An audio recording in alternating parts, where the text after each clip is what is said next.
حضرت عائشہ فرماتی ہیں جب آسمان ابر آلود ہو جاتا، بادل گہرے ہو جاتے، بادل جب چھا جاتے تو رسول اللہ صلی اللہ علیہ وسلم کے چہرے کا رنگ بدل جاتا۔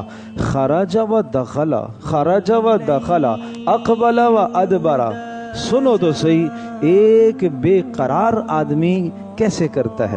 بے قرار ایسے ہو جاتے، کبھی دروازے سے باہر نکلتے پھر اندر آتے، پھر باہر نکلتے پھر اندر آتے، اور کبھی باہر کی طرف جاتے پھر پیٹھ پھیر کر واپس آتے، پھر سامنے کی طرف دیکھتے پھر پیچھے مڑ کے دیکھتے۔ اس قدر بے قراری ہو جاتی رسول اللہ صلی اللہ علیہ وسلم کو، اتنی بے قراری، اور جب خیر و عافیت سے بارش ہو جاتی تو آپ کا چہرہ خوشی سے کھلکھلا اٹھتا کہ میری پیاری امت پر عذاب نہیں آیا۔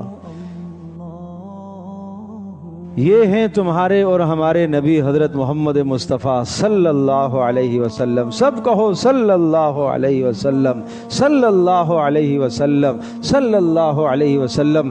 کروڑوں رحمتیں ہوں اس نبی پر، کروڑوں رحمتیں ہوں، کروڑوں سلام ہو، کروڑوں درود ہو محمد الرسول اللہ صلی اللہ علیہ وسلم کی ذات گرامی پر۔